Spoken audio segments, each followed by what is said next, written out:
প্রিয় বন্ধুরা, আসসালামু আলাইকুম। কেমন আছেন আপনার সবাই? আশা করছি সবাই ভালো আছেন। বন্ধুরা,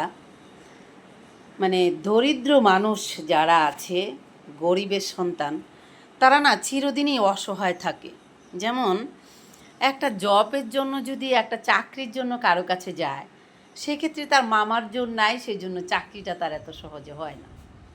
আবার দেখবেন সে যদি গ্রামে গঞ্জে থাকে, কোনো আত্মীয় স্বজন, কোনো পরিচিত মানুষ যদি শহরে ছড়িয়ে ছিটিয়ে থাকে, সেখানে যদি একটা কাজের ব্যবস্থার জন্য তাকে রিকোয়েস্ট করে যে আমাকে একটা কাজের ব্যবস্থা করে দেন, বা আপনি অতদিন যাবৎ থাকেন, অনেক দিন আপনি থাকেন শহরে, আমার ছেলেটা যেহেতু আপনি আমার প্রতিবেশী, বা আপনি আমার আত্মীয়, বা আপনি আমার আপনজন, আমার বাচ্চাটার একটা জবের ব্যবস্থা করে দেন বা একটা চাকরির ব্যবস্থা করে দেন।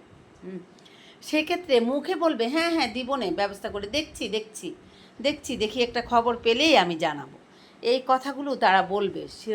সারাক্ষণ আশ্বস্ত করবে, আশা দিবে আর কি, আশা দিতে থাকবে। সেক্ষেত্রে দেখবেন যখন প্রকৃত সময়টা হবে না সেই বাচ্চাটাকে একটা কাজের ব্যবস্থা করে দেওয়ার জন্য, তখন দেখবেন আর তাদেরকে পাশে পাওয়া যাবে না।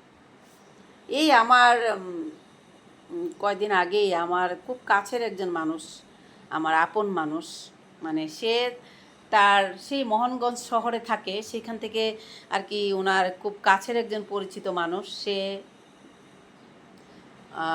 থাকে শহরে থাকে। তো তার কাছে তার ছেলের একটা চাকরির কথা বলেছিল, একটা কাজের ব্যবস্থার কথা বলেছিল। তখন তিনি বলেছিলেন আচ্ছা ঠিক আছে, এসো দেখি, দিব, এটা কোনো ব্যাপার না, দিতে পারবো। কিন্তু দেখেন, যখন একটা মানুষ তার কাছে আসছে, তখন তার কাজের ব্যবস্থাটা খুব একটা করে দেওয়ার তো আগ্রহ নেই, বা দেওয়ার মতো তার ইচ্ছাটাও নেই।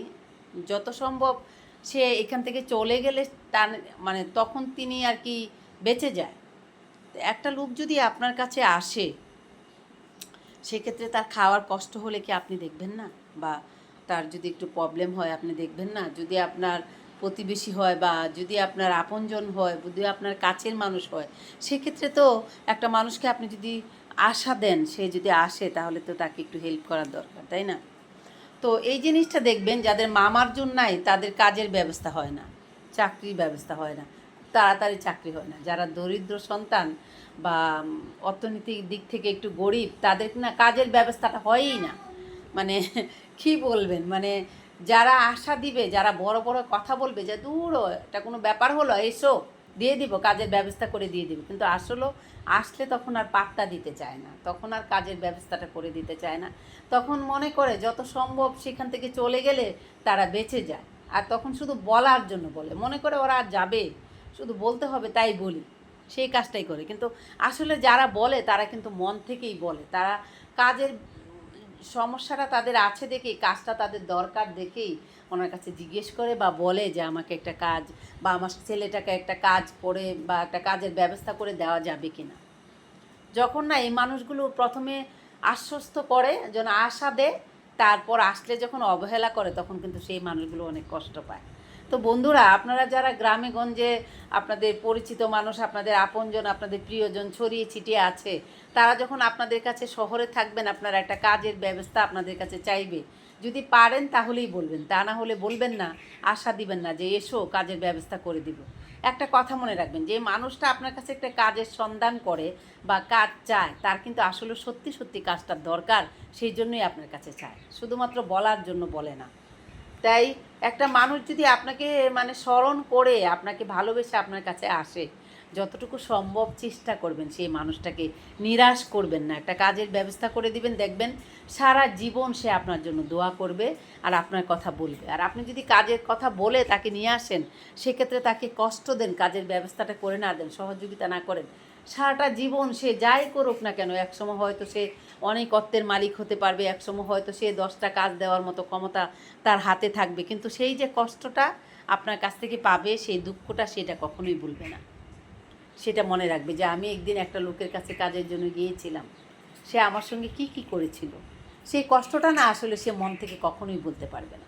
তো বন্ধুরা, আমরা সবাই যেন আমাদের আমাদের জায়গা থেকে আমরা যতটুকু করতে পারি ততটুকু আশ্বাসই মানুষকে দিই, ততটুকু আশাই দিই, কারো মন ভেঙে যেন না দিই, কেউ যেন আমাদের ধারাতে কোনো কষ্ট না পায়।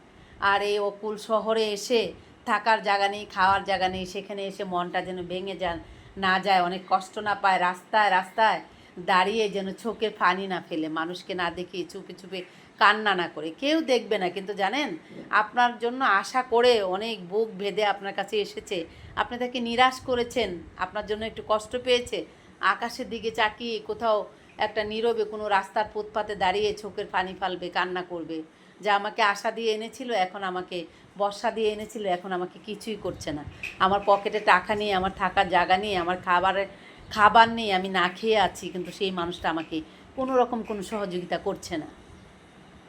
জানেন সেই মানুষটা না অন্তর থেকে একদম ভেঙে পড়বে, ভিতর থেকে ডুকরে ডুকরে কানবে, কোথায়? সেই ফুটপাতে কোথাও দাঁড়িয়ে, কোনো গাড়ির আড়ালে, কোনো রিক্সার আড়ালে দাঁড়িয়ে চোখ মুছতে থাকবে, একা একা আর কান্না করবে। তখন যে সে কষ্টে নিঃশ্বাসটা ফেলবে না, সেটা উপরওয়ালার কাছে পৌঁছে যাবে। তো বন্ধুরা, আমরা এগুলো থেকে বিরত থাকি, আর কেউ যদি আমাদের কাছে সাহায্য চায়, আমরা যতটুকু পারি ততটুকুই করব, কাউকে মিথ্যা আশ্বাস দিব না। আর সবশেষে একটি কথা বলতে চাই, যাদের মামার জন্য নাই তাদের চাকরি হয় না, যাদের টাকার জন্য নাই তাদের চাকরি খুব সহজে হতে চায় না। তারপরে একটি কথাই বলবো, ভাই আপনারা যারা কাজের সন্ধানে খুঁজছেন, কোনো কাজ ছুটো না, যেটা পারেন সেটা ধরেই করেন, আগে পায়ের নিচে দাঁড়ানোর মতো অবস্থানটা করেন, তারপরে আপনি একটা ভালো কাজের ব্যবস্থা করেন। ভেঙে পড়বেন না, আল্লাহ আছে মাথার উপরে, কাজের ব্যবস্থা অবশ্যই করে দিবে। তাহলে বন্ধুরা, আমরা যেন সবাই যাদেরকে কথা দিই কথা রাখি, আর কেউ যদি আমাদের কাছে একটু কাজ চায়, সেক্ষেত্রে আমার সামর্থ্য অনুযায়ী একটু তাকে সহযোগিতা করার চেষ্টা করি। তাহলে সবাই ভালো থাকবেন, আপনাদের সাথে আমার দেখা হবে অন্য কোনো সময়, অন্য কোনো ভিডিওতে, এনি টাইম দেখা হচ্ছে। Bye bye.